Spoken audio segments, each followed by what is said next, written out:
ಶ್ರೀ ಸ್ವಾಮಿಯೇ ಶರಣಮಯ್ಯಪ್ಪ. ಶ್ರೀ ಅಯ್ಯಪ್ಪ ಸ್ವಾಮಿಯ ಇತಿಹಾಸ. ಶ್ರೀ ಶ್ರೀ ರೋಜಾ ಗುರುಜಿಯ ಆಶೀರ್ವಾದದೊಂದಿಗೆ. ತಮಿಳು ಮೂಲ TN ಟ್ರೆಂಡ್, ಕನ್ನಡಕ್ಕೆ ಅನುವಾದ ಶ್ರೀ ಶ್ರೀ ಶಬರೀಶ್ ಸ್ವಾಮಿ ಶಿಷ್ಯವೃಂದದ ಪ್ರಚಾರ ಸಂಚಾಲಕರು, ಶಿವಮೊಗ್ಗ, ಕರ್ನಾಟಕ. ಸ್ನೇಹಿತರೆಲ್ಲರಿಗೂ ನಮಸ್ಕಾರ. ಇಂದು ಶಬರಿಮಲೆ ಶಾಸ್ತಾ ಸ್ವಾಮಿ ಅಯ್ಯಪ್ಪನ ಸಂಪೂರ್ಣ ಜೀವನ ಚರಿತ್ರೆಯನ್ನು ಈ ಒಂದೇ ವಿಡಿಯೋದಲ್ಲಿ ನೀವು ತಿಳಿದುಕೊಳ್ಳಲಿದ್ದೀರಿ. ವರ್ಷ ಬಹುಕೋಟಿ ಪ್ರಮಾಣದಲ್ಲಿ ಭಕ್ತರು ಮಾಲೆಯನ್ನು ಧರಿಸಿ ಒಂದು ತಪಸ್ಸಿನಂತೆ ವ್ರತವಿದ್ದು ಅಯ್ಯಪ್ಪನ ದರ್ಶಿಸಲು ಕೇರಳದಲ್ಲಿರುವ ಶಬರಿಮಲೆಗೆ ಭೇಟಿ ನೀಡುತ್ತಾರೆ. ಶಕ್ತಿ ಇರುವಂತಹ ಶ್ರೀ ಅಯ್ಯಪ್ಪ ಸ್ವಾಮಿಯ ಬಗ್ಗೆ ಬಹಳಷ್ಟು ಸಂದೇಹಗಳು ನಮಗೆ ಮೂಡಬಹುದು. ಅಯ್ಯಪ್ಪ ಯಾವ ಯುಗದಲ್ಲಿ ಜನಿಸಿದರು, ಮೋಹಿನಿ ಅವತಾರದಲ್ಲಿ ಹುಟ್ಟಿದನೆ ಎಂದು ಕೆಲವರು ಬಣ್ಣಿಸುತ್ತಾರೆ, ಕೆಲವರು ನಂಬಿದ್ದಾರೆ. ಹೀಗಿರುವ ಅಯ್ಯಪ್ಪನಿಗೂ 1500 ವರ್ಷಗಳ ಹಿಂದೆ ಉದ್ಭವಿಸಿದ ಇಸ್ಲಾಂ ಧರ್ಮದ ವಾವರನಿಗೂ ಹೇಗೆ ಗೆಳೆತನ ಉಂಟಾಯಿತು? ಸರಿ, ಗೆಳೆಯರಾಗಿಯೇ ಇರಲಿ, ಯಾಕೆ ಅಯ್ಯಪ್ಪನನ್ನು ದರ್ಶನ ಮಾಡುವ ಮುನ್ನ ಒಂದು ಇಸ್ಲಾಂ ಧರ್ಮಕ್ಕೆ ಸೇರಿದ ವಾವರನ ಮಸೀದಿಯನ್ನು ದರ್ಶನ ಮಾಡುತ್ತಾರೆ ಎಂಬ ಪ್ರಶ್ನೆ ನಿಮಗೆ ಕಾಡಬಹುದು. ಅಯ್ಯಪ್ಪನು ಬ್ರಹ್ಮಚಾರಿ ಎಂದೇ ಹಲವರು ತಿಳಿದುಕೊಂಡಿದ್ದಾರೆ. ಆದರೆ ಅಯ್ಯಪ್ಪನು ಬ್ರಹ್ಮಚಾರಿ ಅಲ್ಲ. ಸುಬ್ರಹ್ಮಣ್ಯ, ವಿನಾಯಕನಂತೆ ಅಯ್ಯಪ್ಪನಿಗೂ ಸಹ 2 ಮಡದಿಯರು ಇದ್ದಾರೆ. ಅವರಿಗೆ ಒಬ್ಬ ಮಗನೂ ಇದ್ದಾನೆ. ಏನಪ್ಪಾ ಹೇಳ್ತಾ ಇದೆಯಾ? ಇದಕ್ಕೆ ಏನಾದರೂ ಆಧಾರ ಇದೆಯಾ ಅಂತ ಎಲ್ಲರಿಗೂ ಸಂದೇಹ ಮೂಡಬಹುದು. ನಿಮ್ಮ ಈ ರೀತಿಯಾದಂತಹ ಸಂದೇಹಗಳಿಗೆ ಆಧಾರ ಸಮೇತ ಈ ಒಂದೇ ವಿಡಿಯೋದಲ್ಲಿ ಉತ್ತರವನ್ನು ತಿಳಿಯಲು ಪ್ರಯತ್ನಿಸೋಣ. ಅಯ್ಯಪ್ಪನ ಅವತಾರದ ಕಾರಣವೇ ಮಹಿಷಿಯ ವಧ ಮಾಡಲೆಂದು ಎಂಬ ವಿಷಯ ನಮ್ಮೆಲ್ಲರಿಗೂ ತಿಳಿದೇ ಇದೆ. ಯಾರು ಈ ಮಹಿಷಿ? ಯಾಕೆ ಅಯ್ಯಪ್ಪನೇ ಅವತಾರ ಎತ್ತಿ ಮಹಿಷಿಯ ಸಂಹಾರ ಮಾಡಿದರು? ಹೀಗೆ ಸಂಹಾರ ಮಾಡಿದ ಬಳಿಕ ಶಾಪ ವಿಮೋಚನೆ ಪಡೆದ ಮಹಿಷಿ ಯಾಕೆ ಅಯ್ಯಪ್ಪನನ್ನು ಮದುವೆಯಾಗಲು ಮುಂದಾದಳು? ಅಯ್ಯಪ್ಪ 2 ಮಡದಿಯರನ್ನು ಮದುವೆಯಾಗಿದ್ದರೆ ಯಾಕೆ ಮಹಿಷಿನ ಮಾತ್ರ ಮದುವೆಯಾಗಲು ನಿರಾಕರಿಸುತ್ತಾರೆ? ಈ ರೀತಿಯಾದಂಥ ಹಲವು ಪ್ರಶ್ನೆಗಳು ನಮಗೆ ಮೂಡಬಹುದು. ಇದಕ್ಕೆಲ್ಲ ಈ ಒಂದೇ ವಿಡಿಯೋ ಮೂಲಕ ನಾವು ಉತ್ತರ ಪಡೆಯಲು ಮುಂದಾಗೋಣ. ಅದಕ್ಕೂ ಮುಂಚೆ ನೀವು ಮೊದಲ ಬಾರಿಗೆ ನಮ್ಮ ಚಾನಲ್ನಲ್ಲಿ ಈ ವಿಡಿಯೋ ನೋಡ್ತಾ ಇದ್ದೀರಾ ಅಂದರೆ ತಪ್ಪದೆ ನಮ್ಮ ಚಾನಲನ್ನು ಸಬ್ಸ್ಕ್ರೈಬ್ ಮಾಡಿ. ಬನ್ನಿ, ವಿಡಿಯೋ ಬಗ್ಗೆ ಈಗ ಸುವಿಸ್ತಾರವಾಗಿ ವಿಡಿಯೋದಲ್ಲಿ ನಾವು ಹೋಗೋಣ. ವರಮುನಿ ಎಂಬ ಋಷಿಯು ಅಗತ್ಯೇರ್ ಮುನಿಗಳಿಂದ ಪಡೆದ ಒಂದು ಶಾಪದಿಂದ ಮಾನವನ ದೇಹವನ್ನು, ಎಮ್ಮೆಯ ತಲೆಯನ್ನು ಹೊತ್ತು ಮಹಿಷಾಸುರನಾಗಿ ಜನಿಸಿ ದುರ್ಗಾ ಪರಮೇಶ್ವರಿ ಅಥವಾ ದುರ್ಗಾದೇವಿಯ ಕೈಯಲ್ಲಿ ಸಾವನ್ನಪ್ಪಿದ ಸಂಗತಿ ನಮ್ಮೆಲ್ಲರಿಗೂ ತಿಳಿದೇ ಇದೆ. ಮಹಿಷಾಸುರನು ಹುಟ್ಟುವ ಹಿಂದೆ ಒಂದು ಪೂರ್ವಜನ್ಮ ಕತೆ ಇರುವ ಹಾಗೆಯೇ ಮಹಿಷಿ ಹುಟ್ಟುವುದಕ್ಕೂ ಒಂದು ಪೂರ್ವಜನ್ಮದ ಕತೆ ಇರುವ ಸಾಧ್ಯತೆಗಳು ಹೇಳಲಾಗುತ್ತದೆ. ತ್ರಿಮೂರ್ತಿಗಳ ಅವತಾರವಾದ ದತ್ತಾತ್ರೇಯರ ಮಡದಿಯಾದ ಲೀಲಾವತಿ ದತ್ತಾತ್ರೇಯರಂತೆಯೇ ಹಲವು ತಪಸ್ಸನ್ನು ಇದ್ದು ತುಂಬ ವರಗಳನ್ನು ಪಡೆದಿರುತ್ತಾರೆ. ಹಲವು ಶಕ್ತಿಗಳನ್ನು ವ್ರತಗಳ ಮೂಲಕ ಪಡೆದ ಈ ಲೀಲಾವತಿ, ಇದರಿಂದ ಆಕೆಗೆ ಅಹಂಕಾರ ಮತ್ತು ಜಂಬವೂ ಸಹ ಜಾಸ್ತಿ ಆಗುತ್ತೆ.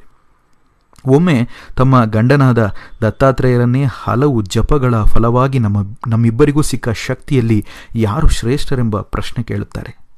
ದತ್ತಾತ್ರೇಯು ಸ್ವಲ್ಪವೂ ಅಂಜಿಕೆ ಇಲ್ಲದೆ ಯೋಚಿಸದೆ ನಾನೆಂದು ಹೇಳ್ತಾರೆ.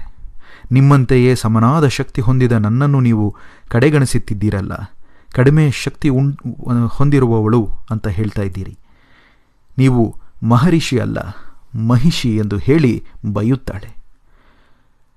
ಮಹಿಷ ಎಂದರೆ ಸಂಸ್ಕೃತದಲ್ಲಿ ಎಮ್ಮೆ ಎಂದು ಅರ್ಥ. ಆಕೆ ದತ್ತಾತ್ರೇಯರನ್ನು ಮಹಿಷ ಎಂದು ಬೈದಾಗ ಅವರು ತಮ್ಮ ಸಿಟ್ಟಿನಿಂದ, ನೀನು ಮುಂದಿನ ಜನ್ಮದಲ್ಲಿ ಮಹಿಷಿ ಅಂದರೆ ಎಮ್ಮೆ ತಲೆಯ ಮತ್ತು ಮನುಷ್ಯನ ಶರೀರ ಉಳ್ಳಂತಹ ಓರ್ವ ರಾಕ್ಷಸಿಯಾಗಿ ಹುಟ್ಟುವೆ ಅಂತ ಹೇಳಿ ಶಾಪವನ್ನು ನೀಡ್ತಾರೆ. ಆಗ ನನಗೆ ಇದಕ್ಕೆ ಪ್ರಾಯಶ್ಚಿತ್ತ ಇಲ್ವಾ, ಶಾಪ ವಿಮೋಚನೆ ಸಿಗಲ್ವಾ ಅಂತ ಕೇಳಿದಾಗ ಶಿವನಿಗೂ ವಿಷ್ಣುವಿಗೂ ಜನಿಸಿದ ಮಗುವಿನಿಂದ ನಿನ್ನ ಶಾಪ ವಿಮೋಚನೆ ಆಗತ್ತೆ ಅಂಥೇಳಿ ಘೋಷಿಸ್ತಾರೆ.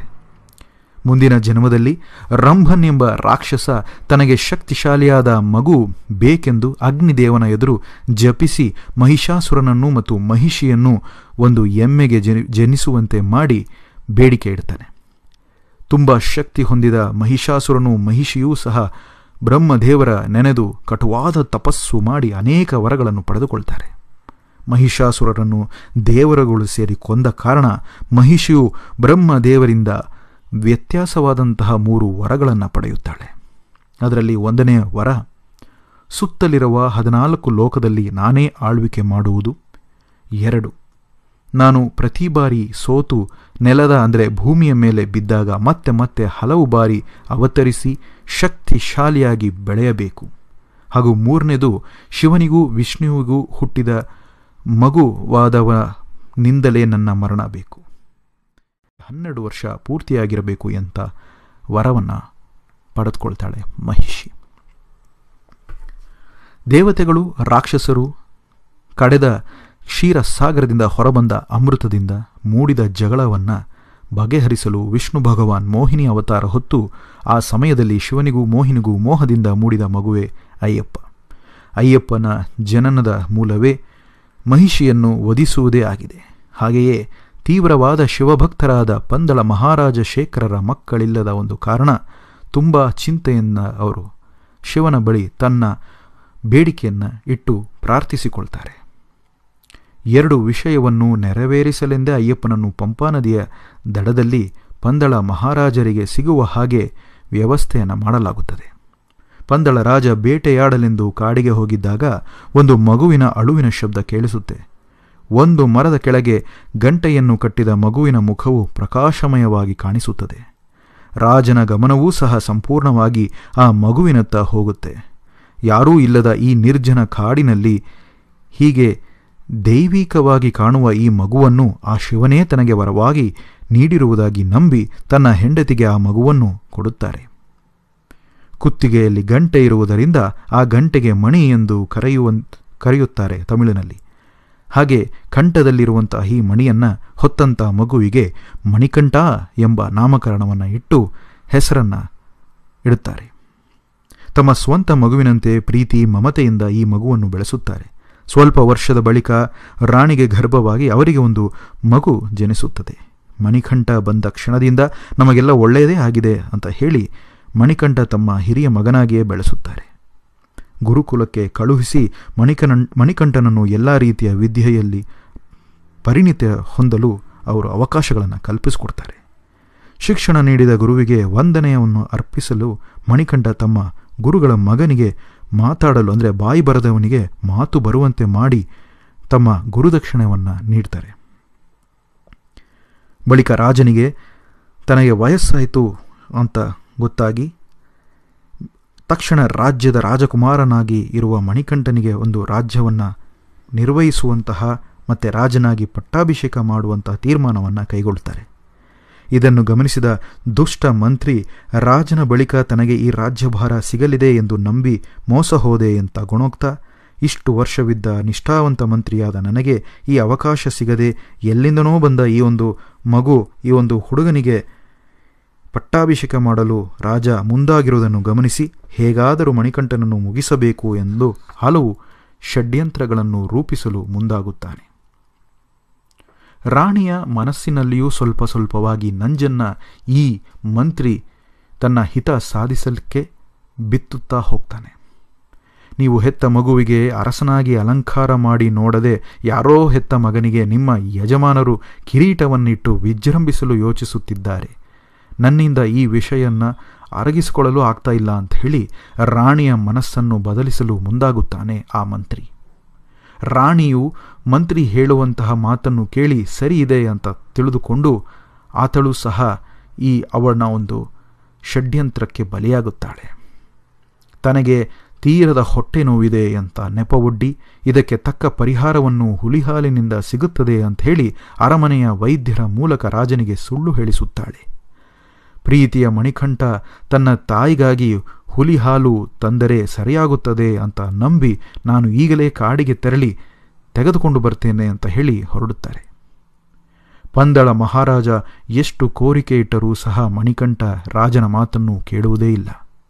ನಾನು ಖಂಡಿತ ಹೋಗಿ ಹುಲಿಹಾಲನ್ನು ತಂದು ಅಮ್ಮನ ಸಮಸ್ಯೆಯನ್ನು ಸರಿ ಮಾಡುತ್ತೇನೆ ಅಂತ ಹೇಳಿ ಹೊರಟು ಹೋಗ್ತಾರೆ. ಪಂದಳ ಮಹಾರಾಜ ತನ್ನ ಮಗನು ಹಿಡಿಸಿದ ತನ್ನ ಮಗನಿಗಾಗಿ ಹಲವು ತಿನಿಸುಗಳನ್ನು, ಫಲ ಆಹಾರಗಳನ್ನು ಮತ್ತು ತುಪ್ಪದ ಹಲವು ತಿನಿಸುಗಳನ್ನು ಕಟ್ಟಿಕೊಟ್ಟು ಶಿವನ ಆಶೀರ್ವಾದ ಸದಾಕಾಲ ಇರಲಿ ಎಂದು 3 ಕಣ್ಣಿರುವಂತಹ ಪೂರ್ಣ ತೆಂಗಿನಕಾಯನ್ನು ಅದರಲ್ಲಿ ವಿಷ್ಣುವನ್ನು ನೆನೆಯುವ ರೀತಿಯಲ್ಲಿ ತುಪ್ಪವನ್ನು ತುಂಬಿ ಇರುಮುಡಿಯನ್ನು ಕಟ್ಟಿ ಕಳುಹಿಸುತ್ತಾರೆ. ಈ ಒಂದು ಅಭ್ಯಾಸವೇ ನಾವು ಇಂದಿಗೂ ಇರುಮುಡಿ ಕಟ್ಟುವಾಗ ನಡೆಯುತ್ತದೆ. 3 ಕಣ್ಣಿರುವಂತಹ ತೆಂಗಿನಕಾಯಿನಲ್ಲಿ ತುಪ್ಪವನ್ನು ತುಂಬಿ ಅಯ್ಯಪ್ಪನಿಗೆ ಅಭಿಷೇಕ ಮಾಡುವುದು ಒಂದು ಕಡೆಯಾದರೆ, ಮತ್ತೊಂದೆಡೆ ದಾರಿಯಲ್ಲಿ ತಿನ್ನಲು ಆಹಾರದ ಪಾತ್ರೆಗಳನ್ನು ಹೊತ್ತು ಕೆಲವೊಮ್ಮೆ ಶಬರಿಮಲೆಗೆ ಭಕ್ತರು ಬರುವುದನ್ನು ಗಮನಿಸುತ್ತಿರುತ್ತೇವೆ. 2 ಮುಡಿ ಅಂತ ಕರೆಯಲ್ಪಡುವಂತಹ ಇರು ಮುಡಿಗಳಲ್ಲಿ ಒಂದನೇ ಮುಡಿಯಲ್ಲಿ ದೇವರಿಗಾಗಿ ತುಪ್ಪದ ಕಾಯಿಯನ್ನು ತುಂಬಿಸಿದ್ದರೆ, ಹಿಂದುಗಡೆ ಇರುವಂತಹ ಇರು ಮುಡಿಯಲ್ಲಿ ಹಿಂದಿನ ಮುಡಿಯಲ್ಲಿ ಅಕ್ಕಿಯನ್ನು ತಗೊಂಡು ಹೋಗುವಂಥ ದಾರಿಯಲ್ಲಿ ಅಡುಗೆಗಾಗಿ ಆ ಒಂದು ವ್ಯವಸ್ಥೆಯನ್ನು ಮಾಡೋದಕ್ಕೆ ಈ ಅಕ್ಕಿಯನ್ನು ತೆಗೆದುಕೊಂಡು ಹೋಗಲಾಗುತ್ತೆ. ಒಳ್ಳೆಯ ರೀತಿಯಲ್ಲಿ ವ್ರತವಿದ್ದು ಹೋಗಿದ್ದರೆ ಆ ತುಪ್ಪ ಎಷ್ಟು ತಿಂಗಳಾದರೂ ಸಹ ಶಬರಿಮಲೆಯ ದರ್ಶನದ ಬಳಿಕ ಹಾಳಾಗಲಿಲ್ಲ. ಈ ರೀತಿಯಾದಂಥ ಒಂದು ಐತಿಹ್ಯ ಮತ್ತು ನಂಬಿಕೆ ಇದೆ. ಶಬರಿಮಲೆಗೆ ತೆರಳುವಾಗ ತಿನ್ನುವ ಆಹಾರದ ಪದಾರ್ಥಗಳನ್ನು ಬಿಟ್ಟು ಅಯ್ಯಪ್ಪನಿಗೆ ಅಭಿಷೇಕಕ್ಕಾಗಿ ಹಲವು ವಸ್ತುಗಳನ್ನು ತೆಗೆದುಕೊಂಡು ಹೋಗುತ್ತೇವೆ.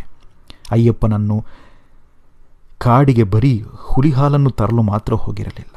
ತನ್ನ ಅವತಾರದ ಮೂಲಕ ದೇವರಿಗೂ ಮುನಿವರಿಗೂ ಋಷಿಗಳಿಗೂ ತೊಂದರೆ ಕೊಟ್ಟ ಮಹಿಷಿಯ ಸಂಹರಿಸಲು ಅಯ್ಯಪ್ಪನಿಗೆ ಯಾವುದೇ ರೀತಿಯ ಸಮಸ್ಯೆಯು ಕಾಡಿನಲ್ಲಿ ಆಗದಿರಲೆಂದು ಪರಶಿವನು ಕಾವಲುಗಾರರುಗಳಾದ ಕರುಪ್ಪು ಸ್ವಾಮಿಯನ್ನು, ಭೂತ ಗಣಗಳಿಗೆ ನಾಯಕನಾದ ವಾವರ ಸ್ವಾಮಿಯನ್ನ, ಕೆಲ ಭೂತ ಗಣಗಳನ್ನು ಕಳುಹಿಸಿ ಅಯ್ಯಪ್ಪನು ಬಾಲಕ, ಅವನಿಗೆ ನೀವು ಕಾವಲುಗಾರರಾಗಿ ಅಯ್ಯಪ್ಪನ ಅವತಾರದ ಬೇಡಿಕೆಗಳನ್ನು ಈಡೇರಿಸಿಕೊಳ್ಳಲು ಸಹಕರಿಸಬೇಕೆಂದು ಹೇಳಿ ಸುಬ್ರಹ್ಮಣ್ಯನು ಸೂರಪದ್ಮನನ್ನು ಸಂಹರಿಸಿದಾಗ ಅವನ ಜೊತೆಗೆ ಬೆನ್ನ ಹಿಂದೆ ನಿಂತಿದ್ದ ವೀರಬಾಹುನನ್ನು ಪಡೆದ ದಳಪತಿಯಾಗಿ ಕಳುಹಿಸಿದ ಹಾಗೆ ಅಯ್ಯಪ್ಪನಿಗೆ ಜೊತೆ ವಾವರನನ್ನು ಪಡೆಯ ದಳಪತಿಯಾಗಿ ಕಳುಹಿಸುತ್ತಾರೆ. ವಾವರನ ಸಹಾಯದಿಂದ ಅಯ್ಯಪ್ಪನು ಮಹಿಷಿಯ ಸಂಹಾರ ಮಾಡುವರು. ಮಹಿಷಿ ನೆಲದಲ್ಲಿ ಬಿದ್ದರೆ ಮತ್ತೆ ಮತ್ತೆ ಅಧಿಕ ಬಲವನ್ನು ಹೊತ್ತು ಮೇಲೇಳುತ್ತಾಳೆ ಎಂಬುದರಿಂದ ನದಿಯಲ್ಲಿ ಎಸೆದು ಮರಳಿ ಎದ್ದು ಬರಲಾಗದೆ ಆಕೆಯ ಒಂದು ಸಂಹಾರ ಮಾಡುತ್ತಾರೆ. ಮಹಿಷಿ ಮೇಲೆ ಒಂದು ಬಂಡೆಯನ್ನು ಹಾಕಿ ಆ ಒಂದು ಬಂಡೆಯ ಮೇಲೆ ಅಯ್ಯಪ್ಪನ ಒಂದು ನರ್ತನ ಆಗುತ್ತದೆ. ಈ ಒಂದು ವಿಷಯವನ್ನು ಪೌರಾಣಿಕ ಹಲವು ಗ್ರಂಥಗಳು ಸಹ ಉಲ್ಲೇಖಿಸಿದೆ. ಅಯ್ಯಪ್ಪನ ಪಾದ ತಾಗಿದಾಗ ರಾಕ್ಷಸಿ ಮಹಿಷಿ ಒಂದು ಸೌಂದರ್ಯವಂತ ಹೆಣ್ಣಾಗಿ ಬದಲಾವಣೆಗೊಂಡು ಅಯ್ಯಪ್ಪನಿಗೆ ತನ್ನ ಪಾಪದ ಅರಿವನ್ನು ತಿಳಿಸಿ ಆತ ಮಾಡಿದಂತಹ ಸೇವೆ ಪುಣ್ಯಕ್ಕೆ ತನ್ನನ್ನು ಶಾಪ ವಿಮೋಚನೆಗೊಳಿಸಿದನೆಂದು ನಮಸ್ಕರಿಸುತ್ತಾಳೆ.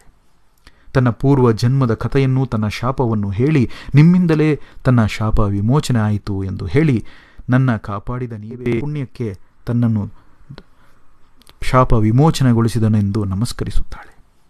ತನ್ನ ಪೂರ್ವ ಜನ್ಮದ ಕಥೆಯನ್ನು, ತನ್ನ ಶಾಪವನ್ನು ಹೇಳಿ ನಿಮ್ಮಿಂದಲೇ ತನ್ನ ಶಾಪ ವಿಮೋಚನೆ ಆಯಿತು ಎಂದು ಹೇಳಿ, ನನ್ನ ಕಾಪಾಡಿದ ನೀವೇ ನನ್ನನ್ನು ಮದುವೆಯಾಗಬೇಕು ಎಂಬ ಒಂದು ಕೋರಿಕೆಯನ್ನು ಇಟ್ಟುಕೊಳ್ಳುತ್ತಾಳೆ. ಆಗ ಅಯ್ಯಪ್ಪ ಶಬರಿಮಲೆಗೆ ಯಾವ ವರ್ಷ ಕನ್ನಿಸ್ವಾಮಿ ಮಾಲೆಯನ್ನು ಧರಿಸಿ ನನ್ನ ದರ್ಶನಕ್ಕೆ ಬರುವುದಿಲ್ಲವೋ ಆಗ ನಾನು ನಿಮ್ಮನ್ನು ಮದುವೆ ಆಗುತ್ತೇನೆ ಅಂತ ಹೇಳಿ ಶಪಥ ಮಾಡುತ್ತಾರೆ. ನೀವು ನನ್ನ ಸನ್ನಿಧಿಯ ಪಕ್ಕದಲ್ಲಿಯೇ ಮಂಜಮಾತವಾಗಿ ಇದ್ದು ಇಲ್ಲಿ ಬರುವಂತಹ ಭಕ್ತರ ಕೋರಿಕೆಗಳನ್ನು ನೆರವೇರಿಸಿ ಎಂದು ಹೇಳುತ್ತಾರೆ. ಎಮ್ಮೆಯ ಮುಖವನ್ನು ಹೊಂದಿದ ಮಹಿಷನನ್ನು ವಾವರನ ಸಹಾಯದಿಂದ ಸಂಹರಿಸಿ ಎರುಮೆ ಪಲ್ಲಿ ಅಂದರೆ ಎರುಮೇಲಿ, ತಮಿಳಿನಲ್ಲಿ ಎರುಮೆ ಅಂದರೆ ಎಮ್ಮೆಯನ್ನು ಕರೆಯುವಂತಹ ಪದವಾಗಿದೆ.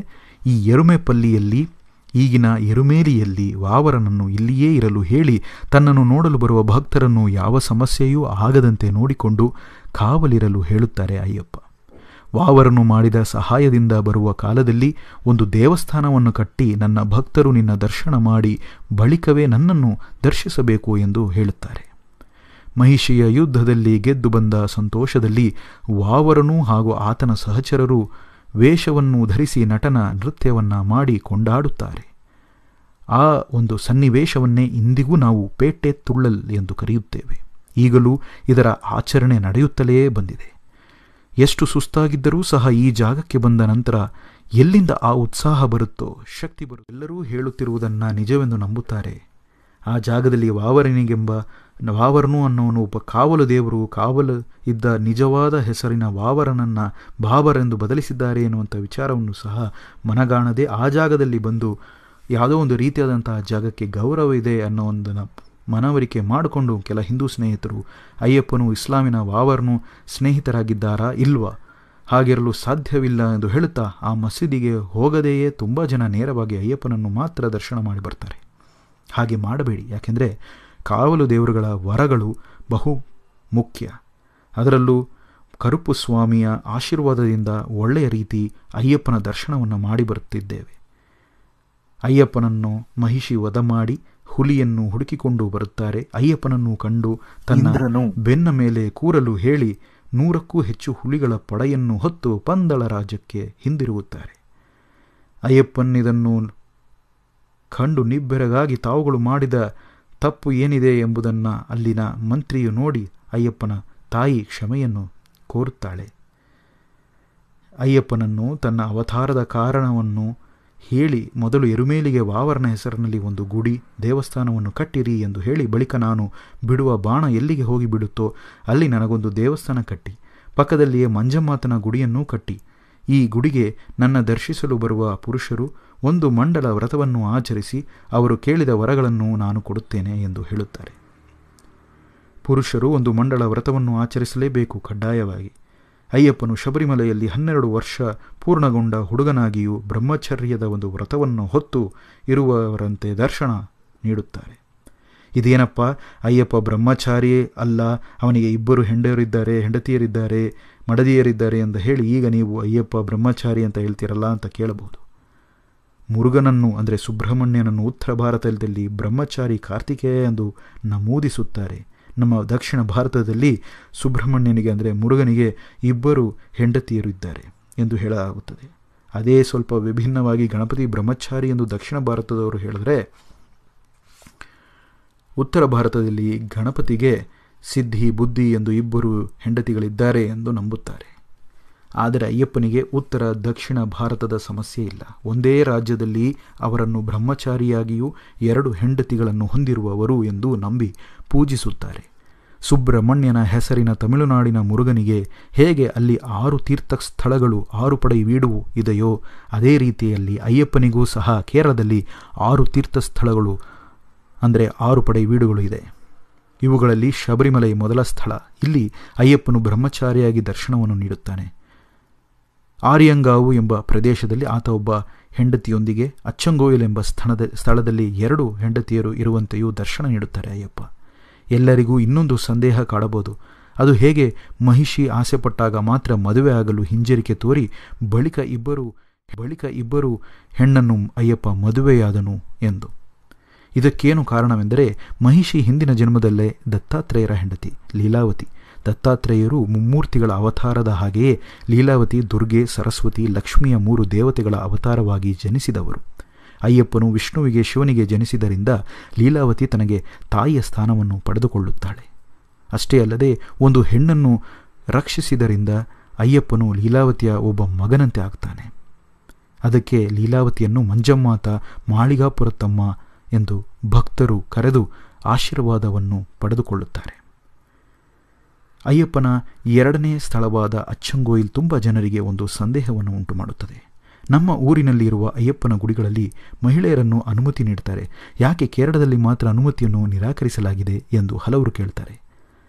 ವಿವರ ತಿಳಿದವರಿಗೂ ಸಹ ಕೇರಳದ ಸ್ನೇಹಿತರಿಗೆ ಈ ವಿಷಯ ತಿಳಿದೇ ಇದೆ. 6 ತೀರ್ಥ ಸ್ಥಳಗಳ ಪೈಕಿ ಅಯ್ಯಪ್ಪನ ಆಲಯಗಳಲ್ಲಿ ಶಬರಿಮಲೆಯಲ್ಲಿ ಆತ ಬ್ರಹ್ಮಚಾರಿಯಾಗಿ, ಬೇರೆ ಸ್ಥಳಗಳಲ್ಲಿ ಮದುವೆಯಾಗಿಯೂ ರಾಜನಾಗಿಯೂ ಮತ್ತು 1 ಹೆಂಡತಿಯ ಜೊತೆ ಹಾಗೂ 2 ಹೆಂಡತಿಯರ ಜೊತೆಗೆ ಕುಟುಂಬಸ್ಥನಾಗಿಯೂ ದರ್ಶನ ನೀಡುತ್ತಾರೆ. ಇದರಲ್ಲಿ ಶಬರಿಮಲೆಗೆ ಮಾತ್ರ ಮುಟ್ಟು ಹೊತ್ತ ವರ್ಷದ ಅವಧಿಯ ಹೆಣ್ಣು ಮಕ್ಕಳಿಗೆ ಪ್ರವೇಶ ನಿರಾಕರಿಸಲಾಗಿದೆ. ಯಾಕೆ ಅಂದರೆ ಅವರು ಬ್ರಹ್ಮಚಾರ್ಯ ವ್ರತವನ್ನು ಹೊತ್ತಿದ್ದರಿಂದ ಈ ರೀತಿಯ ತೀರ್ಮಾನವನ್ನು ಮಾಡಲಾಗಿದೆ ಎಂದು ಹೇಳಲಾಗುತ್ತೆ. ಇದು ಒಂದು ರೀತಿ ನಂಬಿಕೆಯಾಗೂ ಸಹ ಅಲ್ಲಿ ಹೇಳಲಾಗುತ್ತೆ. ಬಾಕಿ ಇರುವ 5 ಸ್ಥಳಗಳಿಗೂ ಹೆಂಗಸರು ಧಾರಾಳವಾಗಿ ಹೋಗಿ ದರ್ಶನ ಮಾಡಿ ಬರಬಹುದು. ಪರಶುರಾಮರ ಧರ್ಮಶಾಸ್ತ್ರನಾದ ಅಯ್ಯಪ್ಪನಿಗೆ ತನ್ನ ಕೈಯಲ್ಲಿ ಶಿಲೆಗಳನ್ನು ನಿರ್ಮಿಸಿ ಪ್ರತಿಷ್ಠಾಪನೆ ಮಾಡಿದ್ದಾರೆ ಎಂದು ಹೇಳಲಾಗುತ್ತದೆ. ಅದರಲ್ಲಿ ಬೆಂಕಿ ಮತ್ತು ಕೆಲವು ನೈಸರ್ಗಿಕ ಅದಿರುಗಳ ಮೂಲಕ ರೂಪಿಸಲಾಗಿದೆ ಈ ವಿಗ್ರಹಗಳು ಅಂತ ನಂಬಲಾಗುತ್ತೆ. ಇಸ್ಲಾಮಿಯರ ಆಕ್ರಮಣದಿಂದ ಹಲವು ಬಗೆಯ ಮೂರ್ತಿಗಳು ಹಾಳಾದವು ಎಂದು ಹೇಳಲಾಗುತ್ತದೆ. ಆದರೆ ಅಚ್ಚಂಗೋಯಿಲ್ನಲ್ಲಿ ಹಳೆಯ ಕಾಲದ ಶಿಲೆಯು ಹಾಗೆಯೇ ಇದೆ. ಇದನ್ನು ಪರಶುರಾಮ ಪ್ರತಿಷ್ಠಾಪಿಸಿದನೆಂದು ನಂಬಲಾಗುತ್ತದೆ. ಆದ್ದರಿಂದಲೇ ಅಚ್ಚಂಗೋಯಿಲ್ ತುಂಬ ಪ್ರಸಿದ್ಧಿ ಹೊಂದಿದೆ. ಅಯ್ಯಪ್ಪನಿಗೆ ಹೇಗೆ ಮದುವೆಯಾಯಿತೆಂದು ಈಗ ತಿಳಿಯೋಣ. ತಿರುವಾಂಕೂರು ರಾಜನಿಗೆ ರೇಷ್ಮೆ ವಸ್ತ್ರಗಳನ್ನು ತಯಾರಿಸುವಂತಹ ಕೆಲಸವನ್ನು ಮದುರೆಗೆ ಸೇರಿದ ಸೌರಾಷ್ಟ್ರ ಸಮುದಾಯಕ್ಕೆ ಸೇರಿದ ಕೆಲವರು ವ್ಯಾಪಾರಿಗಳು ನಿರ್ವಹಿಸುತ್ತಿರುತ್ತಾರೆ. ಹೀಗೆ ಕೆಲಸ ಮಾಡುವ ಅವರು ರೇಷ್ಮೆ ವಸ್ತ್ರಗಳನ್ನು ಮದುರೆಯಲ್ಲಿ, ತಮಿಳುನಾಡಿನ ಮದುರೆಯ ಪಾಂಡ್ಯ ನಾಡಿನಿಂದ ತಿರುವಾಂಕೂರು ರಾಜ್ಯಕ್ಕೆ ವ್ಯಾಪಾರಕ್ಕೆಂದು ತೊಡಗಿಸಿಕೊಂಡಿರ್ತಾರೆ. ಒಂದು ದಿನ ಈ ರೀತಿ ಬೆಟ್ಟಗಳನ್ನೆಲ್ಲ ಹತ್ತುಕೊಂಡು ತಿರುವಾಂಕೂರು ಅರಮನೆಗೆ ತೆರಳುತ್ತಿದ್ದಾಗ ಅವರ ಮಗಳಾದ ಪುಷ್ಕಳೆಯನ್ನು, ಅಂದರೆ ಯಾರು ಈ ಬಟ್ಟೆ ವ್ಯಾಪಾರಿ ಇರ್ತಾರೋ ಅವರ ಮಗಳಾದ ಪುಷ್ಕಳೆಯನ್ನು ಕರೆದುಕೊಂಡು ಹೋಗುತ್ತಿರುವಾಗ ಪಾಂಡ್ಯ ನಾಡನ್ನು ದಾಟಿ ಪ್ರಯಾಣ ಮಾಡುತ್ತಿರುವಾಗ ಗುಡ್ಡದ ಹಾದಿಯನ್ನು ಹಿಡಿದರೆ ಅವರು ಕತ್ತಲಾದ ಕಾರಣ ಆ ಒಂದು ಗುಡ್ಡಗಾಡು ಪ್ರದೇಶವನ್ನು ದಾಟಿ ಹೋಗೋದು ಸ್ವಲ್ಪ ಅಪಾಯ ಎಂದು ಭಾವಿಸಿ ಈ ಒಂದು ಪ್ರಯಾಣ ಮುಂದುವರಿಸೋದು ಸೂಕ್ತವಲ್ಲ ಅಂತ ನಿರ್ಧರಿಸ್ಕೊಳ್ತಾರೆ.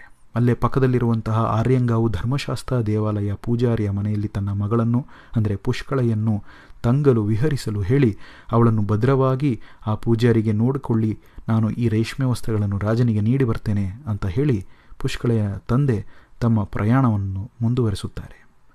ಪುಷ್ಕಳ ತನ್ನಿಂದ ಸಾಧ್ಯವಾಗುವಷ್ಟು ಧರ್ಮಶಾಸ್ತ್ರನಿಗೆ ಬೇಕಾದ ಹೂವುಗಳನ್ನು ತೆಗೆದುಕೊಂಡು ಬರುವುದು, ರಂಗೋಲಿ ಹಾಕುವುದು, ನೀರು ಸೇದುವುದು, ದೇವಾಲಯಗಳನ್ನು ಸ್ವಚ್ಛಗೊಳಿಸುವುದು, ಮೂರ್ತಿಗಳನ್ನು ಅಲಂಕರಿಸುವುದು, ಹೀಗೆ ಒಂದೊಂದು ಕೆಲಸವನ್ನು ಮಾಡಿಕೊಂಡು ಬದುಕುತ್ತಿರ್ತಾಳೆ.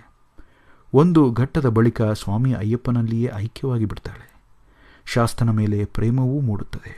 ತಿರುವಾಂಕೂರು ರಾಜನ ಭೇಟಿಯ ನಂತರ ಮರಳಿ ವಾಪಸ್ಸು ಬರುವಾಗ ಈಕೆಯ ತಂದೆ ಮದ ಹಿಡಿದ ಆನೆಗೆ ಸಿಕ್ಕಿಬಿಡ್ತಾರೆ.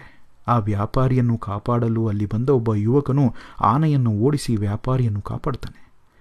ಜೀವ ರಕ್ಷಿಸಿಕೊಂಡ ಆ ವ್ಯಾಪಾರಿ, ನಾನು ನಿಮಗೆ ಏನನ್ನು ನೀಡಲಿ ಎಂದು ಕೋರಿಕೆ ಇಟ್ಟಾಗ ಆ ಯುವಕ, ನಿಮ್ಮ ಮಗಳನ್ನು ನನಗೆ ಮದುವೆ ಮಾಡಿಕೊಡಿ ಎಂದು ಕೇಳಿದಾಗ ಆ ವ್ಯಾಪಾರಿಯು ತನ್ನ ಒಪ್ಪಿಗೆಯನ್ನು ವ್ಯಕ್ತಪಡಿಸ್ತಾನೆ. ತಕ್ಷಣವೇ ಆ ಯುವಕ ಆ ಜಾಗದಿಂದ ಮಾಯವಾಗ್ತಾನೆ. ಆರ್ಯಂಗಾವಲಿಗೆ ಬಂದ ವ್ಯಾಪಾರಿಗೆ ಆಶ್ಚರ್ಯವೋ ಆಶ್ಚರ್ಯ. ಯಾಕೆ ಅಂತಂದರೆ ಆತ ಕಾಡಿನಲ್ಲಿ ತನ್ನನ್ನು ಕಾಪಾಡಿದ ಆ ಯುವಕನ ರೂಪದಲ್ಲಿಯೇ ಇಲ್ಲಿ ಅಯ್ಯಪ್ಪನ ಒಂದು ಗುಡಿಯಲ್ಲಿ ವಿಗ್ರಹದ ಸ್ವರೂಪಿಯಾಗಿ ಕಾಣ್ತಾ ಇದ್ದಾನೆ. ವ್ಯಾಪಾರಿಗೆ ಕಾಪಾಡಿದ ಅಯ್ಯಪ್ಪನಿಗೆ ತನ್ನ ಮಗಳನ್ನು ಮದುವೆ ಮಾಡಿಕೊಡಬೇಕು ಎಂದು ತೀರ್ಮಾನಿಸುತ್ತಾನೆ. ನಡೆದ ವಿಷಯವನ್ನೆಲ್ಲ ಗುಡಿಯ ಪೂಜಾರಿಯ ಬಳಿ ಹೇಳಿಕೊಂಡಾಗ ಪುಷ್ಕಳೆಯನ್ನು ತನ್ನ ವಿಷಯಗಳನ್ನು ಪುಷ್ಕಳೆಯ ಬಳಿ ತಿಳಿಸಿದಾಗ ಮದುವೆಗೆ ತನಗೂ ಸಹ ಆಸಕ್ತಿ ಇದೆ ಅಂತ ಹೇಳಿದಾಗ ಆಕೆಯ ಸಮ್ಮತಿಯನ್ನು ಪಡೆದುಕೊಂಡು ವ್ಯಾಪಾರಿ ಇದಕ್ಕೆ ತೀರ್ಮಾನವನ್ನು ಕೈಗೊಳ್ತಾನೆ. ಇದಕ್ಕೆ ತಿರುವಾಂಕೂರು ರಾಜನೂ ಸಹ ತನ್ನ ಸಹಮತಿಯನ್ನು ನೀಡಲು ಮದುರೆಯಿಂದ ತನ್ನ ಸಂಬಂಧಿಕರನ್ನೆಲ್ಲ ಕರೆದುಕೊಂಡು ಮದುವೆಯ ದಿನ ಅಯ್ಯಪ್ಪನ ನೇರವಾಗಿ ಬಂದು ಆಕೆಯ, ಅಂದರೆ ಪುಷ್ಕಳೆಯನ್ನು ಮದುವೆಯಾಗಿ ಹೋದ ಅನ್ನುವಂಥ ಒಂದು ಐತಿಹ್ಯವಿದೆ. ಪ್ರತಿ ವರ್ಷವೂ ಅಯ್ಯಪ್ಪನ ಪುಷ್ಕಳ ಮದುವೆ ಸಮಾರಂಭವನ್ನು ಮಾಘ ಮಾಸದಲ್ಲಿ ನಡೆಸಿಕೊಂಡು ಬರಲಾಗುತ್ತದೆ. ಈ ತಿಂಗಳಲ್ಲಿ ಮದುರೆಗೆ ಸೇರಿದ ಸೌರಾಷ್ಟ್ರ ಸಮುದಾಯಕ್ಕೆ ಸೇರಿದ ಕೆಲವು ಮಹಿಳೆಯರು ಪುಷ್ಕಳೆಗೆ ಸೀರೆಯನ್ನು ತರುತ್ತಾರೆ. ಅಷ್ಟೇ ಅಲ್ಲದೆ ಅಯ್ಯಪ್ಪನಿಗೆ ಪೂರ್ಣ ಎಂಬ ಹೆಂಡತಿ ಇರುವುದಾಗಿಯೂ ಹೇಳಲಾಗುತ್ತದೆ. ಇವರಿಬ್ಬರಿಗೆ ಸತ್ಯಕ ಎಂಬ ಮಗನಿರುವುದಾಗಿಯೂ ಹೇಳಲಾಗುತ್ತದೆ. ಶಬರಿಮಲೆಯಲ್ಲಿ ಬ್ರಹ್ಮಚಾರಿಗೆ ದರ್ಶನವನ್ನು ನೀಡುವ ಅಯ್ಯಪ್ಪನು ಆರ್ಯಂಗಾವಲಿನಲ್ಲಿ ಧರ್ಮಶಾಸ್ತ್ರ ದೇವಾಲಯದಲ್ಲಿ ಗೃಹಸ್ಥನಾಗಿ ದರ್ಶನ ನೀಡುತ್ತಾನೆ. ಮದುವೆ ತಡೆ ಇರುವವರೆಗೆ ಈ ದೇವಸ್ಥಾನದಲ್ಲಿ ಹೋಗಿ ಪ್ರಾರ್ಥನೆ ಮಾಡಿಕೊಂಡರೆ ಬೇಗನೆ ದಾಂಪತ್ಯ ಮದುವೆ ಭಾಗ್ಯ ಸಿಗುತ್ತದೆ ಎಂಬ ನಂಬಿಕೆ ಇದೆ. ಪರಶುರಾಮರೇ ಈ ದೇವಾಲಯದಲ್ಲಿ ವಿಗ್ರಹವನ್ನು ಪ್ರತಿಷ್ಠಾಪಿಸಿದ್ದಾರೆ ಎಂದು ಹೇಳಲಾಗುತ್ತದೆ. ಅಯ್ಯಪ್ಪನು ತಮಿಳುನಾಡಿನ ಅಯ್ಯನಾರು ಎಂಬ ಒಂದು ಗ್ರಾಮ ದೇವತೆಯಂತೆ ಎಂದು ಹಲವರ ನಂಬಿಕೆ ಸಹ ಇದೆ. ಶಿವನಿಗೂ ವಿಷ್ಣುವಿಗೂ ಹುಟ್ಟಿದ ಮಗುವೆ ಅಯ್ಯನಾರು ಎಂದು ಹೇಳಲಾಗುತ್ತದೆ. ಇಬ್ಬರ ಆಕಾರವು ಒಂದೇ ರೀತಿ ಇದ್ದರೂ ಸಹ ಕೆಲವರ ಮನಸ್ಸು ಈ ವಿಷಯ ಒಪ್ಪಿಕೊಳ್ಳುವುದಿಲ್ಲ. ಯಾಕೆ ಅಂದರೆ ಅಯ್ಯಪ್ಪನು ಬ್ರಹ್ಮಚಾರಿ, ಅಯ್ಯನಾರು ಇಬ್ಬರು ಹೆಂಡತಿಯನ್ನು ಹೊಂದಿದ್ದಾನೆ ಎಂದು ಹೇಳ್ತಾರೆ. ಅಚ್ಚಂಗೋಯಿಲ್ನಲ್ಲಿ ಕಂಡಂತೆ ತಮಿಳುನಾಡಿನಲ್ಲೂ ಸಹ ಕರೆಯುವ ಅಯ್ಯನಾರು ಮತ್ತು ಅಯ್ಯಪ್ಪನಿಗೂ ಒಂದೇ ರೀತಿಯಂತೆ ಕಾಣಬಹುದು. ಮೊದಲು ನಾವು ಕರುಪ್ಪು ಸ್ವಾಮಿಯ ಜನ್ಮದ ಬಗ್ಗೆ ತಿಳಿಯೋಣ. ರಾಮಾಯಣ ಕಾಲದಲ್ಲಿ ಸೀತೆಯನ್ನು ರಾವಣನಿಂದ ಬಿಡಿಸಿಕೊಂಡ ರಾಮನು ಕೆಲವರು ಸಂದೇಹವನ್ನು ಪಡ್ತಾರೆ. ಈ ಒಂದು ಸಂದೇಹವನ್ನು ನೀಗಿಸಲು ಸೀತೆ ಅಗ್ನಿ ಪರೀಕ್ಷೆಯಲ್ಲಿ ಒಳಪಡುತ್ತಾರೆ. ಅಯೋಧ್ಯದಲ್ಲಿ ಕರೆದುಕೊಂಡು ಹೋಗಿ ಸಂತೋಷದಿಂದ ಜೀವನವನ್ನು ನಡೆಸ್ತಾರೆ. ಈ ಅಗ್ನಿ ಪರೀಕ್ಷೆಯ ಫಲದ ಬಳಿಕ ಅಯೋಧ್ಯದಲ್ಲಿ ಜನರು ರಾವಣ ಅಪಹರಿಸಿದ್ದ ಸೀತೆಯನ್ನು ರಾಮನು ಹೇಗೆ ಸಂದೇಹ ಪಡದೆ ಪರಿಹಾರ ನಡೆಸಿದರು, ಇದರಿಂದ ಬೇರೆಯವರು ತಪ್ಪಾಗಿ ನಡೆದುಕೊಳ್ಳುತ್ತಾರೆ ಎಂದು ರಾಮನ ಆಳ್ವಿಕೆಯಲ್ಲಿ ದೂಷಿಸುತ್ತಾರೆ. ಈ ಹಿಂದೆಯೇ ಅಗ್ನಿ ಪರೀಕ್ಷೆಯಿಂದ ತನ್ನ ಪಾವಿತ್ರತೆಯನ್ನು ತೋರಿಸಿದ ಸೀತೆ ತಾನು ಗರ್ಭವಾಗಿದ್ದರೂ ಸಹ ವಾಲ್ಮೀಕಿ ಆಶ್ರಮಕ್ಕೆ ಕಳುಹಿಸುತ್ತಾರೆ ರಾಮ. ಸೀತೆ ವಾಲ್ಮೀಕಿ ಋಷಿಯ ಆಶ್ರಮದಲ್ಲಿ ರಾಮನ ಮಗ ಲವನ ಜನ್ಮ ನೀಡ್ತಾರೆ. ಒಂದು ದಿನ ಸೀತೆ ನೀರನ್ನು ತೆಗೆದುಕೊಂಡು ಬರುವ ಹೊತ್ತಿಗೆ ಲವನನ್ನು ನೋಡಿಕೊಳ್ಳಿ ಅಂತ ಹೇಳಿ ವಾಲ್ಮೀಕಿಯ ಬಳಿಯಲ್ಲಿ ಆ ಋಷಿಗಳಲ್ಲಿ ತನ್ನ ಬೇಡಿಕೆಯನ್ನು ಇಟ್ಟು ಹೋಗ್ತಾರೆ. ವಾಲ್ಮೀಕಿ ಋಷಿಗಳು ಲವನನ್ನು ಅಲ್ಲೇ ಬಿಟ್ಟು ಹೂ ತರಲು ಒಂದು ಹೋಗಿರ್ತಾರೆ. ತೋಟದಿಂದ ಮರಳಿ ಕುಟೀರಕ್ಕೆ ಬಂದಾಗ ಸೀತೆಯ ಮಗನಾದ ಲವನು ಕಾಣೆಯಾಗಿ ಬಿಡ್ತಾನೆ. ಸೀತೆಯು ಊಟ ನೀಡಲೆಂದು ಲವನನ್ನು ಕರೆದುಕೊಂಡ ಒಂದು ವಿಷಯ ವಾಲ್ಮೀಕಿಗೆ ತಿಳಿಯುವುದಿಲ್ಲ. ಆದರೆ ಭಯದಿಂದ ಈ ವಿಷಯ ಸೀತೆಗೆ ತಿಳಿದರೆ ನನ್ನನ್ನು ಶಪಿಸುತ್ತಾರೆ ಎಂದು ಹೆದರಿ ವಾಲ್ಮೀಕಿಯವರು ದುರ್ಬೆಯ ಹುಲ್ಲನ್ನು ಕಿತ್ತು ತನ್ನ ಶಕ್ತಿಯ ಪ್ರಯೋಗದಿಂದ ಲವನ ಹಾಗೆಯೇ ಕಾಣುವ ಒಂದು ಮಗುವನ್ನು ಸೃಷ್ಟಿಸುತ್ತಾರೆ. ಸೀತೆಯೇ ಲವನೊಂದಿಗೆ ಮರಳಿ ಆ ಆಶ್ರಮಕ್ಕೆ ವಾಪಸ್ ಬರ್ತಾರೆ. ಲವನಂತೆ ಇನ್ನೊಂದು ಹುಡುಗ ಅಲ್ಲಿ ಇದ್ದಾನೆ. ವಾಲ್ಮೀಕಿ ಋಷಿಗಳ ನಡೆದ ವಿಚಾರವನ್ನೆಲ್ಲ ಹೇಳಿ ಸೀತೆಗೆ ಈ ಮಗುವ ನಿನ್ನ ಮಗುವಂತೆಯೇ ಬೆಳೆಸು ಅಂತ ಹೇಳ್ತಾರೆ. ಅವನಿಗೆ ಖುಷ ಎಂದು ಹೆಸರಿಟ್ಟು ಬೆಳೆಸುತ್ತಾರೆ. ರಾಮನಿಗೆ ಜನಿಸಿದ್ದು ಒಂದು ಮಗ. ಆದರೆ ವಾಲ್ಮೀಕಿ ಋಷಿಗಳ ತಪಸ್ಸಿನಿಂದ ಮತ್ತೆ ತಪ್ಪಿಂದ ಮೂಡಿದಂತಹ ಇನ್ನೊಂದು ಮಗನ ಹೆಸರೇ ಖುಷ. ಈಗ ರಾಮನಿಗೆ 2 ಮಕ್ಕಳಾಗಿದ್ದಾರೆ. ಇದರ ಬಳಿಕ ತುಂಬ ವರ್ಷಗಳ ನಂತರ ಸೀತೆಯ ಭೇಟಿ ಮಾಡಿದ ರಾಮ ಸೀತೆಯನ್ನು ಈ 2 ಮಕ್ಕಳಲ್ಲಿ ಯಾರು ನನ್ನ ಮಗ ಎಂದು ಕೇಳಿದಾಗ ಕೋಪಗೊಂಡ ಸೀತೆ ತಕ್ಷಣ ಬೆಂಕಿ ಹಚ್ಚಿ ಅಗ್ನಿ ಪರೀಕ್ಷೆಗೆ ಒಳಗಾಗುತ್ತಾರೆ. ಜೊತೆಗೆ ತನ್ನ 2 ಮಕ್ಕಳನ್ನು ಬೆಂಕಿಯಲ್ಲಿ ನಡೆಯಲು ಹೇಳುತ್ತಾರೆ. ಲವನಿಗೆ ಏನೂ ಆಗದೆ ಹಾಗೆ ವಾಪಸ್ಸು ಬೆಂಕಿಯ ಒಂದು ಇದನ್ನು ಪರೀಕ್ಷೆಯಿಂದ ದಾಟಿ ಬರ್ತಾರೆ. ಕುಶ ಬೆಂಕಿಯಲ್ಲಿ ಸುಟ್ಟು ಹೋಗ್ತಾನೆ. ರಾಮನು ಕುಶನಿಗೆ ಮತ್ತೊಂದು ಜನ್ಮ ನೀಡಿ ಕರುಪ್ಪ ಎಂದು ಕರೆದಿದ್ದಾರೆ. ಇದರ ನಂತರ ಕರುಪ್ಪನನ್ನು ಕರುಪ್ಪಣ್ಣ ಸ್ವಾಮಿ ಎಂದು ಅನೇಕರು ಕರೆದಿದ್ದಾರೆ. ಈ ವಿಷಯಗಳನ್ನು ಗ್ರಾಮೀಣ ಕಥೆಗಳಲ್ಲಿ ಹಲವು ಜನಪದ ಕಥೆಗಳಲ್ಲಿ ವಿವರಿಸಿಕೊಂಡು ಬಂದಿದ್ದಾರೆ. ಇದಕ್ಕೆ ಯಾವುದೇ ರೀತಿಯಾದ ಆಧಾರಗಳಿಲ್ಲ. ಸ್ವಲ್ಪ ಸಮಯದ ಬಳಿಕ ಸೀತೆಯು ರಾಮನಿಗೆ ತನ್ನ 2 ಮಕ್ಕಳನ್ನು ಅರ್ಪಿಸಿ ಭೂಮಿಯೊಳಗೆ ಹೋಗಿ ಸಾವನ್ನಪ್ಪುತ್ತಾರೆ ಎಂದು ಹೇಳಲಾಗುತ್ತೆ. ಈಗ ಕರುಪ್ಪು ಸ್ವಾಮಿಗೂ ಅಯ್ಯಪ್ಪನಿಗೂ ಏನು ಸಂಬಂಧ ಎಂದು ಈಗ ಗಮನಿಸೋಣ. ಹುಲಿಹಾಲು ಕೊಟ್ಟರೆ ಮಾತ್ರ ನೋವು ಕಮ್ಮಿಯಾಗುತ್ತದೆ ಅಂತ ವೈದ್ಯರು ಹೇಳಿ ಅಯ್ಯಪ್ಪನನ್ನು ಏಮಾರಿಸಿ ಕಾಡಿಗೆ ಕಳುಹಿಸಲು ಮುಂದಾಗ್ತಾರೆ. ಎಲ್ಲ ವಿಷಯವನ್ನು ತಿಳಿದ ಅಯ್ಯಪ್ಪನು ತನ್ನ ತಾಯಿಯ ಆಸೆಯನ್ನು ನೆರವೇರಿಸಲು ಕಾಡಿಗೆ ತೆರಳುತ್ತಾರೆ. ಆಗ ದೇವರುಗಳ ರಾಕ್ಷಸರ ಮಹಿಷಿ ಸಂಹಾರದ ಸಮಸ್ಯೆಯನ್ನು ತಿಳಿಸುತ್ತಾರೆ. ಆಗ ಒಬ್ಬ ತಂದೆಯಾಗಿ ಶಿವನು ತನ್ನ ದ್ವಾರಪಾಲಕನಾಗಿದ್ದ ಕರುಪು ಸ್ವಾಮಿಯನ್ನು ಕರೆದು, ಅಯ್ಯಪ್ಪ ಸಣ್ಣ ಹುಡುಗ, ನೀನು ಅವನಿಗೆ ಸೇನಾಧಿಪತಿಯಾಗಿದ್ದು ಅವನಿಗೆ ಸಹಾಯ ಮಾಡು ಎಂದು ಹೇಳ್ತಾರೆ. ಅದಕ್ಕೆ ಕರುಪು ಸ್ವಾಮಿ ಅಯ್ಯಪ್ಪನಿಗೆ ಯಾವಾಗಲೂ ಕಾವಲುಗಾರನಾಗಿ ಬೆನ್ನ ಹಿಂದೆ ಇರ್ತಾರೆ. ಅಯ್ಯಪ್ಪನು ಮಹಿಷಿಯ ಸಂಹಾರ ಮಾಡ್ತಾರೆ. ದೇವತೆಗಳಿಗೂ ಸಂತೋಷ ಆಗುತ್ತದೆ. ಆಗ ಅಯ್ಯಪ್ಪನ ಆಸೆಯನ್ನು ನೆರವೇರಿಸಲೆಂದು ಇಂದ್ರದೇವರು ಹುಲಿಯಾಗಿ ಅವತರಿಸಿ ಅಯ್ಯಪ್ಪನನ್ನು ಹೊತ್ತು ಪಂದಳ ನಾಡಿಗೆ ತೆರಳುತ್ತಾರೆ. ಪಕ್ಕದಲ್ಲೇ ಬೇರೆ ದೇವರುಗಳು ಸಹ ಹುಲಿ ರೂಪದಲ್ಲಿ ಅವತರಿಸಿ ಅಯ್ಯಪ್ಪನನ್ನು ಮತ್ತು ಹುಲಿ ರೂಪದ ಇಂದ್ರನನ್ನು ಹಿಂಬಾಲಿಸುತ್ತಾರೆ. ಒಮ್ಮೆ ತನ್ನ ತಂದೆಯಾದ ಪಂದಳ ಮಹಾರಾಜ ಅಯ್ಯಪ್ಪನನ್ನು ದರ್ಶನ ಮಾಡಲು ಬಂದಾಗ ಎದ್ದು ಮರ್ಯಾದೆ ಕೊಡಲು ಹೋಗ್ತಾರೆ ಅಯ್ಯಪ್ಪ ಸ್ವಾಮಿ. ಸಾಧಾರಣ ಮನುಷ್ಯನಿಗೆ ಯಾಕೆ ಎದ್ದೇಳಬಾರದು ಅಂತ ಹೇಳಿ ತನ್ನ ಬಳಿ ಇದ್ದ ವಸ್ತ್ರವನ್ನು ಅಯ್ಯಪ್ಪನ ಕಾಲಿಗೆ ಕಟ್ತಾರೆ ಪಂದಳ ರಾಜರು. ಅದರಿಂದಲೇ ಅಯ್ಯಪ್ಪನ ಶಿಲೆಯನ್ನು ಗಮನಿಸಿದರೆ 2 ಕಾಲುಗಳಿಗೆ ಒಂದು ಬಟ್ಟೆಯನ್ನು ಕಟ್ಟಿರಲಾಗುತ್ತೆ. ಕೂತಿರುವಂತಹ ಭಂಗಿಯಲ್ಲಿ ಎದ್ದೇಳಲು ತೊಡಗಲು ಅಥವಾ ಮುಂದಾಗುವ ಸಮಯಕ್ಕೆ ತಡೆಯುವ ಒಂದು ಸ್ಥಿತಿಯಲ್ಲಿ ಆ ವಸ್ತ್ರವನ್ನು ಕಟ್ಟಿದಾಗ ಇರುವಂತಹ ಒಂದು ಏನು ಅವತಾರ ಇದೆಯೋ ಆ ಭಂಗಿಯಲ್ಲಿ ಆ ಒಂದು ಅವತಾರದ ಮೂಲಕ ನಮಗೆ ದರ್ಶನವನ್ನು ನೀಡ್ತಾರೆ. ಇದನ್ನು ಚಿನ್ಮುದ್ರಾಸನ ಅಂತಲೂ ಸಹ ಕೆಲವರು ಕರೀತಾರೆ. ಈ ಹಿಂದೆ ಮುಂದೆ ಶಬರಿಮಲೆಗೆ ಹೋಗಲು ಮುಂದಾಗಿದ್ದಲ್ಲಿ ನಿಮ್ಮ ಅನಿಸಿಕೆ ಅಭಿಪ್ರಾಯಗಳನ್ನು ಯಾವುದಾರಿದ್ದರೆ ಹಾಗೂ ವಾವರ ಸ್ವಾಮಿ ಮಸೂದಿಗೆ ತೆರಳಿದ್ದಲ್ಲಿ ಆ ಅನುಭವಗಳೇನಾದಿದ್ದರೆ ನಮ್ಮೊಂದಿಗೆ ಹಂಚಿಕೊಳ್ಳಿ.